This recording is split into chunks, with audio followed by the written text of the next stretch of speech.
നമസ്കാരം. Big Boss Malayalam season 6-ൻ്റെ ഇന്ന് weekend episode, ശനിയാഴ്ചത്തെ episode related ആയിട്ടുള്ള നമ്മളെ യൂഷ്വൽ വീഡിയോ കേട്ടോ.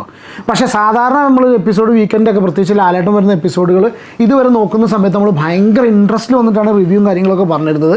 ആ ഒരു ഇൻട്രസ്റ്റ് ചിലപ്പോൾ നമുക്ക് എന്താ വെച്ചാൽ ഭയങ്കരമായിട്ട് എപ്പിസോഡ് ഇഷ്ടപ്പെടും, അപ്പോൾ ഭയങ്കര സന്തോഷമാവും. അല്ലെങ്കിൽ നമുക്ക് ഇഷ്ടപ്പെടില്ല, ഭയങ്കര ദേഷ്യം പിടിക്കും. ഇഷ്ടപ്പെടില്ല എന്ന സെൻസ് നമുക്ക് പറയുന്ന രീതിയിലല്ല അവർ പറയുന്നതെങ്കിൽ സ്വാഭാവികമായിട്ട് നമുക്ക് ദേഷ്യം പിടിക്കും. രണ്ടാണെങ്കിലും റിവ്യൂ ചെയ്യാനൊരു രസമുണ്ട് അല്ലേ. പക്ഷേ ഇന്ന് അങ്ങനെ ഒരു ഇതില്ല. വളരെ എന്താ പറയുക, ഒരു ജഗതി പറഞ്ഞാൽ ഉജ്ജ്വലമായ എപ്പിസോഡായിരുന്നു. ഇത്രയ്ക്ക് ബോർ എപ്പിസോഡ്, ഒരു വീക്കെൻഡ് എപ്പിസോഡ്, ലാലേട്ടൻ വന്നിട്ട് 1.5 മണിക്കൂർ ചിലവഴിക്കുന്ന ഒരു എപ്പിസോഡ് ഇത്രയും മോശം ബോറിങ് എപ്പിസോഡ് ഉണ്ടായിട്ടില്ല അല്ലേ ഇത്? അതെ, ഒരു വസ്തു ഉണ്ടായിട്ടില്ല. നമ്മൾ വിചാരിച്ച കാര്യങ്ങളൊന്നും ചോദിച്ചില്ല എന്ന് മാത്രമല്ല, എന്താ കണ്ടവർക്കും ആർക്കും ഇഷ്ടമായിട്ടില്ല. അപ്പൊ വീട്ടിലൊക്കെ എല്ലാവരും കണ്ടവരൊക്കെ എന്താ ഇത് ചോദിക്കുക, കുറെ ക്വസ്റ്റ്യൻ ചോദിച്ചു കളിക്കുക. LP സ്കൂളിലെ കുട്ടികളോട് ചോദിക്കണ മാതിരി അല്ലേ? അല്ല, കഴിഞ്ഞ സീസണിൽ ഇതേമാതിരി ചോദ്യങ്ങൾ ഉണ്ടായിരുന്നല്ലോ അല്ലേ, ക്വസ്റ്റ്യൻസ് ഒക്കെ കഴിഞ്ഞ സീസണിൽ ഉണ്ടായിരുന്നു. പക്ഷെ അതൊക്കെ കുറച്ച് കഴിഞ്ഞിട്ട് കുറെ കാര്യങ്ങളൊക്കെ കഴിഞ്ഞ് അതൊരു ഫണ്ണാവാൻ വേണ്ടിയിട്ട് മാത്രമുള്ള ഇത് വന്ന് വേറെ ഒന്നുമില്ല. നേരെ വന്നു, സിബിന്റെ കാര്യം പറഞ്ഞു, സിജോനെ കുറെ പൊക്കി അടിച്ചു, കുറെ കുസൃതി ചോദ്യം ചോദിച്ചു, കുറച്ച് ക്ലിപ്പ് കാണിച്ചു, അർജുനൊരു ടവലും കൊടുത്തു, സലാം ടാറ്റ ബൈ ബൈ പറഞ്ഞു. പോണേന് മുന്നേ റസ്മിനെ സേഫാക്കി. ക്യാപ്റ്റൻസി ടാസ്ക് എന്ന് പറഞ്ഞേക്കാൾ നല്ല റസ്മിനെ സേഫാക്കി അങ്ങോട്ട് പോയി. അല്ല, റസ്മിനെ മാത്രമല്ല സേഫാക്കിയിട്ടുണ്ട്. ഞാൻ ഉദ്ദേശിച്ചത് അഭിഷേകനെ സേഫാക്കാതെ റസ്മിനെ സേഫാക്കി എന്ന് പറയാൻ വെച്ചാൽ റസ്മിന് പ്രാവശ്യം എവിക്ഷനിൽ പോകേണ്ട ആളാണ് ഇത് അല്ലേ? എനിക്ക് തോന്നിയിട്ടുള്ളൂ റസ്മിന് ഔട്ടായില്ല. ഓക്കെ, അപ്പോൾ അതിലേക്ക് കടക്കുന്നതിന് മുന്നൊരു കാര്യം ആദ്യം തന്നെ പറയാനുള്ളത് എന്താ വെച്ചാൽ, നമ്മൾ ഈ ബിഗ് ബോസ് സീസൺ 6 ഫ്ലോപ്പ് ആവുന്ന സമയത്ത് ഇത് ആരാണ് ഇതിൻ്റെ ബാക്കിൽ പ്രവർത്തിച്ചെന്നുള്ള രീതിയിൽ സ്വാഭാവികമായിട്ട് എല്ലാവരും തോന്നിയിട്ട് ഇൻസ്റ്റാഗ്രാമിൽ ഒരു ഹാഫിസ് ഷംസ് എന്നൊരു ചങ്ങാതി ഉണ്ട്. ഇയാളെന്തോ സീസൺ 6 ഡയറക്ടർ എന്നൊക്കെ പറഞ്ഞിട്ട് ഇയാളെ ടാഗ് ചെയ്തിട്ട് ഇൻസ്റ്റാഗ്രാമിലൊക്കെ എല്ലാവരും സ്റ്റോറി ഇടും. ഓക്കെ, അപ്പോൾ കുറച്ച് ദിവസം മുന്നേ ഹാഫിസ് ഷംസിൻ്റെ ഒരു സ്റ്റോറി ഉണ്ടായിരുന്നു. അതായത് നിങ്ങളിപ്പോൾ സ്ക്രീനിൽ കാണുന്ന ഈ സംഭവം, to all the fans of Bigg Boss Malayalam season 6, നിങ്ങൾക്ക് ഷോ ഇഷ്ടപ്പെട്ടാലും ഇഷ്ടപ്പെട്ടില്ല എന്നുണ്ടെങ്കിൽ നിങ്ങളോടൊക്കെ നന്ദി അറിയിക്കണമെന്നുണ്ട്. അതിൻ്റെ കൂട്ടത്തിൽ ഒരു കാര്യം പറയുന്നത്, ഞാൻ സീസൺ 6-ൻ്റെ ഡയറക്ടറല്ല, my role is limited to directing the weekend episodes of Bigg Boss. അതായത് ബിഗ് ബോസിൻ്റെ വീക്കെൻഡ് എപ്പിസോഡ് മാത്രം ഡയറക്റ്റ് ചെയ്യാനുള്ള റെസ്പോൺസിബിലിറ്റി ഉള്ള വ്യക്തിയാണ് ഈ ഹാഫിസ് ഷംസ് എന്ന് പറഞ്ഞ ചങ്ങായി എന്ന് പറഞ്ഞു. അപ്പോൾ എന്താ സ്ഥിതി വെച്ചാൽ, പിന്നെ അയാളെയാണ് എല്ലാവരും സീരിയസ് ആയിട്ട് തെറി പറയേണ്ടതെന്നുള്ളതാണ് ഇൻസ്റ്റാഗ്രാം സ്റ്റോറിയിലൂടെ ഇയാൾ കുറച്ച് ദിവസം മുന്നേ പറഞ്ഞിട്ടുള്ളത്. ഇല്ല വിധോ, ഒരു സ്റ്റോറി നിങ്ങൾ എത്ര ആൾ ഇൻസ്റ്റാഗ്രാം യൂസ് ചെയ്യുന്നവർക്ക് കണ്ടാൽ മനസ്സിലാവും. പക്ഷെ എന്താണെന്നുണ്ടെങ്കിലും ആര് ബ്ലെയിം ഏറ്റെടുത്താണ്, ഇനിയിപ്പോൾ ലാലേട്ടനാണെങ്കിലും ഒന്നുമില്ലെങ്കിലും ഇത്രയധികം ഒരു പേയ്മെൻ്റ് ഒക്കെ കൊടുത്ത് കൊണ്ടുവരുന്ന ഒരാളല്ലേ അല്ലേ? ഒരു എന്തെങ്കിലും അല്ലേ, എന്തൊക്കെ കാര്യങ്ങൾ ഈ ആഴ്ച ചോദിക്കാണ്ട്. തുണി മടക്കി വെച്ചോ, പിന്നെ വേറെന്താ ചോദിക്കുന്നത്, എന്നാൽ എന്തെങ്കിലും അവിടെയും ഇവിടെയും പറഞ്ഞിട്ട് ചെയ്തു എന്തെങ്കിലും പറയുക, അതുമില്ല. ഒരു ജാതി തേഞ്ഞ എപ്പിസോഡ്. അപ്പോൾ നമ്മളെ ഡീറ്റെയിൽ ആയിട്ടുള്ള ഓരോ കാര്യങ്ങളിലേക്ക് കിടക്കുകയാണെന്നുണ്ടെങ്കിൽ ഇപ്രാവശ്യം എല്ലാവരും ചോദിക്കണം എന്ന് വിചാരിച്ച കേസ് സീരിയസ് ആയിട്ട് ഞാൻ പറയാലോ. ഞങ്ങൾ യാത്രയിലായിരുന്നു, ആ സമയത്താണ് ഈ എപ്പിസോഡ് പെട്ടെന്ന് ഈ ഒരു ജിൻഡോൻ്റെ ആ ഒരു പിടുത്ത സീന് വന്ന്. സത്യം പറഞ്ഞാൽ ഓട്ടോമാറ്റിക്കായിട്ട് വണ്ടി ഞാൻ ആദ്യം സൈഡാക്കി എന്നിട്ട് ഞാൻ ആ ഒരു സീൻ മാത്രം ഞാൻ ഇരുന്ന് കാണാൻ നിന്നു അല്ലേ, ഭയങ്കര പ്രതീക്ഷയോട്. കാരണം അത് കാണിക്കാൻ നിൽക്കുന്നു. ഞങ്ങളിതുകൊണ്ട് കാണിക്കുന്നതോടുകൂടി നമ്മൾ ഓട്ടോമാറ്റിക്കായിട്ട് നമ്മൾ കൈയടിച്ചു അല്ലേ. ഒരു ബിഗ് ബോസിന്റെ ഷോ ഇപ്പൊ പറയും, ഇപ്പൊ ചോദിക്കും, ഇപ്പൊ പൊട്ടും എല്ലാവരും ചമ്മിപ്പോന്ന് വിചാരിച്ചു. സീന് കാണിച്ചു, പ്രേക്ഷകർക്ക് മനസ്സിലാവാൻ വേണ്ടി, പ്രേക്ഷകർക്ക് അല്ലെങ്കിൽ തന്നെ മനസ്സിലായിക്കണോ, പ്രേക്ഷകർക്ക് മനസ്സിലാക്കാൻ വേണ്ടി കാണിക്കുന്നത്. അതായത് പ്രേക്ഷകർ ഇത്രയധികം ആൾക്കാർ ആവശ്യപ്പെട്ടല്ലോ, ആ ആവശ്യപ്പെട്ടൊരു ഒറ്റ കാര്യം കൊണ്ട് മാത്രം എന്നാൽ അവരൊന്ന് സൂചിപ്പിക്കാം അല്ലേ, ഈ മണ്ടന്മാരെ പ്രേക്ഷകരെ കുറച്ച് സൂചിപ്പിക്കുക എന്നുള്ള കണ്ടീഷനിൽ മാത്രം ആ സീന് കാണിച്ചു. നമുക്ക് മനസ്സിലാവുന്ന രീതിയിൽ, അതായത് ജിൻഡോ, സത്യം പറഞ്ഞാൽ ജിൻഡോ ഇങ്ങനെ പിടിച്ചിരിക്കുന്നത്, ഗബ്രി പറഞ്ഞാൽ ഇങ്ങനെ പിടിച്ചിട്ട് ഞെക്കിയിട്ടൊന്നും നമ്മൾ കണ്ടില്ല കേട്ടോ. നിങ്ങൾ കണ്ടോ എന്നുള്ള അറിയില്ല, നമ്മൾ കണ്ടില്ല. പിന്നെ ഗബ്രിയാണ് ജിൻഡോനെ പിടിക്കുന്നുണ്ടോ എന്താണെന്നുണ്ടെങ്കിൽ എന്നാൽ അതിൻ്റെ പേരിൽ അറ്റ്ലീസ്റ്റ് പിടിച്ചു എന്ന് പറയാ, പിടിച്ചില്ല എന്ന് പറയാ അല്ലേ. രണ്ടിലും ഒരു വർത്തമാനം പറയില്ലേ.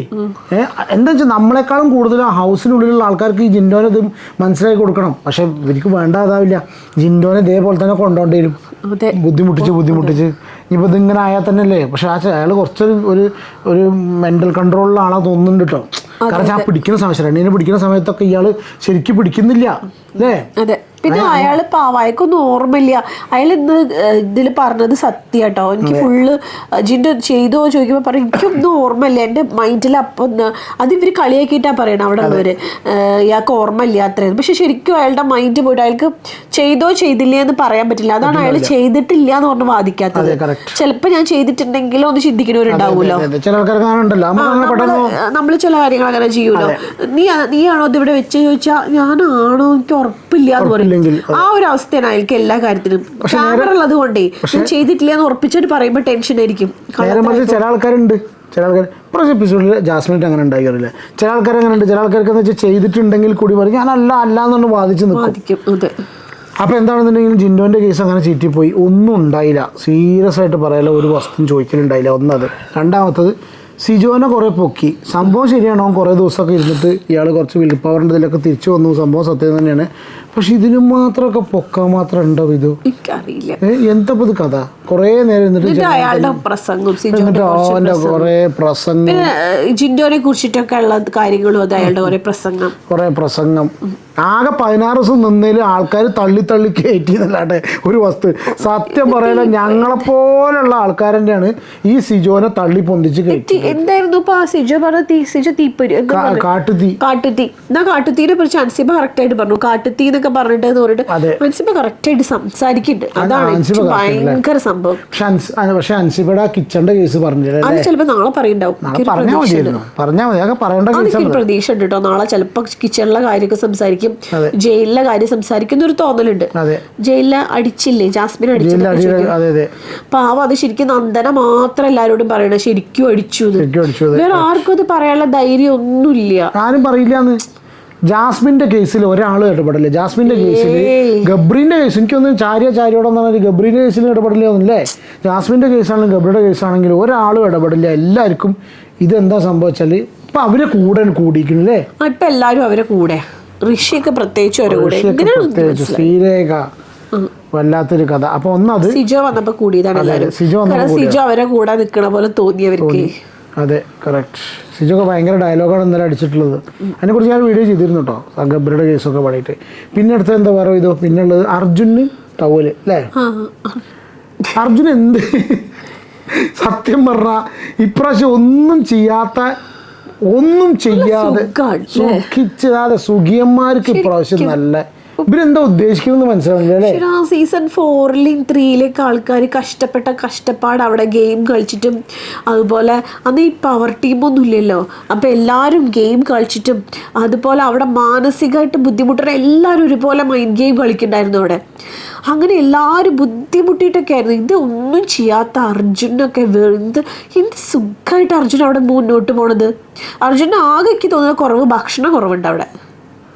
അർജുന് മാത്രല്ല, അവിടെ ഉള്ള ശ്രീതു, അർജുൻ, ശരണ്യ, അപ്സര ഈ പറഞ്ഞ ടീമിനൊക്കെ അവിടെ ആകെ കുറവുള്ളത് ഫുഡാണ്. ബാക്കിയൊന്നും അവരൊന്നും ചെയ്തില്ല.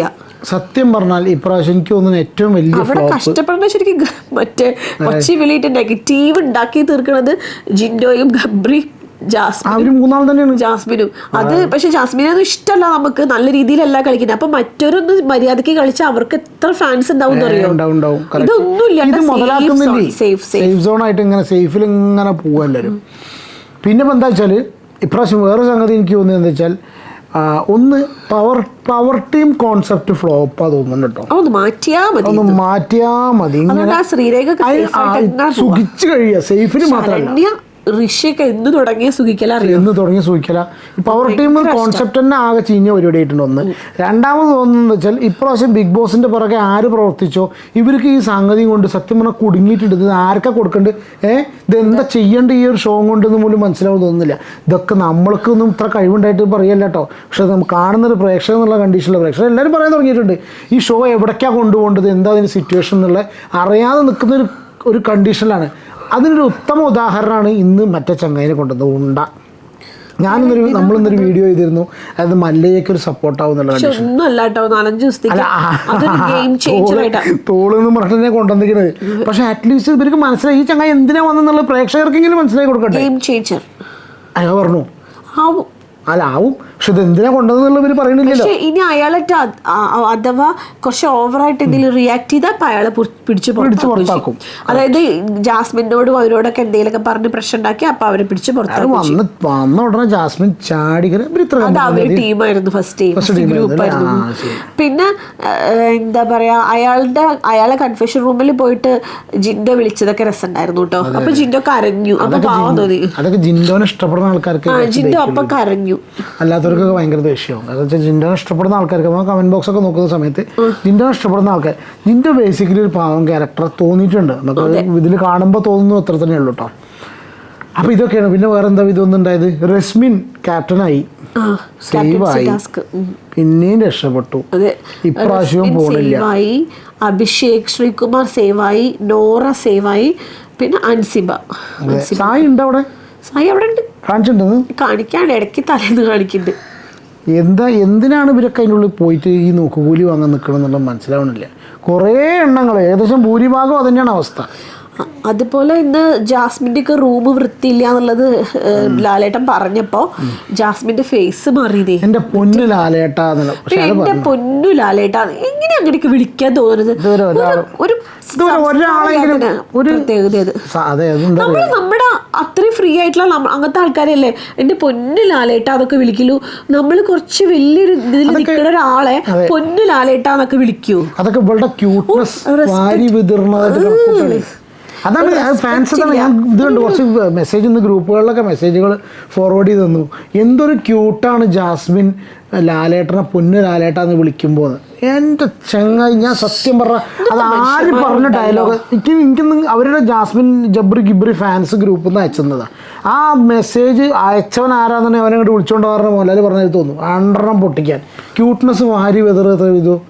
ആ ക്യൂട്ട്നെസ് ഭയങ്കര ക്യൂട്ട്നെസ് ഓവർലോഡഡ് എന്നത്ര ആ ക്ലിപ്പ് ഇട്ടിട്ടേ. പൊന്നു ലാലേട്ടാന്നൊക്കെ പറയണത് ഫ്രണ്ട്ലി ആയോ ലാലേട്ടനായിട്ട്? പൊന്നു ലാലേട്ടാ പറയുമ്പോൾ ലാലേട്ടൻ അതിലേറെ കൊണിയുന്നുണ്ട്. എനിക്കത് കണ്ടപ്പോ തന്നെ ആകെ ഭ്രാന്ത് പിടിച്ചു. അപ്പൊ എനിക്ക് തോന്നിയതാണോന്നൊക്കെ ഞാൻ വെറുതെ പറഞ്ഞത്. കാരണം ലാലേട്ടൻ ഇത് കഴിഞ്ഞ സമയത്ത് പറഞ്ഞു, പിന്നെ എന്നോട് ദേഷ്യപ്പെട്ടൊരു കാര്യമില്ല. അല്ല, ഞാൻ ദേഷ്യപ്പെട്ടൊരു കാര്യമില്ല ജാസ്മിനോടല്ല. കാര്യം പറയട്ടെ, അങ്ങനെ മുഖം മാറി ദേഷ്യമൊക്കെ വന്നത് സൽമാൻ ഖാനൊക്കെ ആയിരിക്കണം അപ്പുറത്ത് നിൽക്കണ്. പിന്നീടല്ലോ ആരാണ്? സൽമാൻ ഖാൻ. പിന്നുണ്ടല്ലോ. അപ്പം വിവരം അറിയായിരുന്നു. ഇത് അതല്ലല്ലോ, ഇത് ലാലേട്ടൻ അത്ര വലിയ സീരിയസ് ആക്കിയിട്ടുണ്ട്. ലാലേട്ടൻ പറഞ്ഞു എന്താ പറയാ, മുഖം എന്തിനാ ദേഷ്യപ്പെടുന്നത്, അതിന് ഞാൻ എന്താ ചെയ്തതെന്നുള്ള രീതിയിൽ ശരിക്കും ലാലേട്ടനോട് ദേഷ്യപ്പെട്ട പോലെ മുഖം മാറി. എന്തൊരു ധൈര്യമാണ് ആ കുട്ടിക്ക്. പക്ഷെ അത് അവിടെ നിന്ന് ചൂടാവണില്ല. മൂപ്പര് ബേസിക്കലി എന്ന് പറഞ്ഞ സംഗതി വളരെ അതാണ് ഇവരൊക്കെ ഈ ലൈഫിലും മിക്കൊന്ന് ഷോയിലും നടപ്പിലാക്കുന്നത്.